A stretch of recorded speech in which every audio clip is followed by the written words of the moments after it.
പൊതുവെ സ്ത്രീകൾ പലരുടെയും എക്സ്പെക്ടേഷൻസിനൊത്ത് എത്താൻ ശ്രമിക്കുന്ന ഒരു കാറ്റഗറി ആണല്ലോ. അതായത് കല്യാണത്തിന് മുന്നേ വീട്ടുകാരുടെ ഒരു താല്പര്യത്തിനനുസരിച്ച് നിൽക്കാൻ ശ്രമിക്കുന്നുണ്ടാവും. കല്യാണം കഴിഞ്ഞു കഴിഞ്ഞാൽ അവിടുത്തെ ഒരു ഇഷ്ടത്തിനനുസരിച്ചിട്ട് പലപ്പോഴും ഒരു സൊസൈറ്റിയുടെ എക്സ്പെക്ടേഷനൊത്ത് സക്സീഡ് ചെയ്യണം, അതുപോലെ ആകണം, അവരുടെ എക്സ്പെക്ടേഷൻ ഒത്താകണം എന്നൊക്കെ ഒരു പ്രഷർ എടുക്കുന്നവരാണല്ലോ.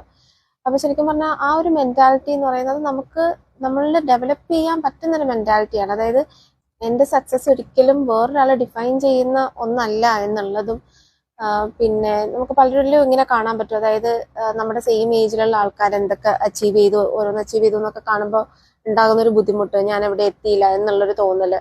അപ്പൊ അവിടെ നമ്മളെ തന്നെ ഒരു സെൽഫ് ഇമ്പോസ്ഡ് ആയിട്ട് കുറെ ക്രൈറ്റീരിയാസ് നമ്മൾ സെറ്റ് ചെയ്യുന്നുണ്ടാവും.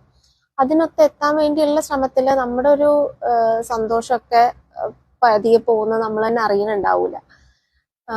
പലപ്പോഴും ഞാൻ ചിന്തിച്ചിട്ടുണ്ട്, എൻ്റെ ഹസ്ബൻഡ് പറയുന്നതാണ് കേട്ടോ, ഞാൻ അങ്ങനെ എന്നെ വേറൊരാളുമായിട്ട് അങ്ങനെ കമ്പയർ ചെയ്യലില്ല എന്ന് പറയലുണ്ട്. അപ്പൊ അതൊരിക്കലും ഞാൻ ഡെവലപ്പ് ചെയ്ത് എടുത്തു വന്നൊരു ക്വാളിറ്റി അല്ല. It was how I was raised.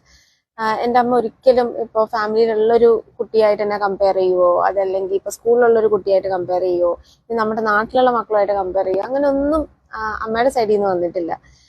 പലപ്പോഴും ഞാൻ വിചാരിച്ചിട്ടുണ്ട്, ചില ഫാമിലീസ് ഒക്കെ കാണുമ്പോൾ എല്ലായിടവും പീപ്പിൾ ആണല്ലോ ഒരു ഡിസ്കഷൻ. അവർക്ക് എന്തുണ്ട്, അവരുണ്ടാക്കുന്ന പൈസ, അവർക്കുള്ള വീട്, അവർക്കുള്ള കാറ്, അതിനെ പറ്റിയൊക്കെയുള്ള ഡിസ്കഷൻസ് ഉണ്ടാവലുണ്ടല്ലോ പലയിടവും.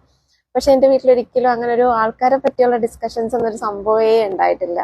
അത് എനിക്ക് അമ്മയുടെ നിന്ന് കിട്ടിയൊരു വലിയൊരു അനുഗ്രഹമായിട്ടാണ് ഞാനത് കാണുന്നത്.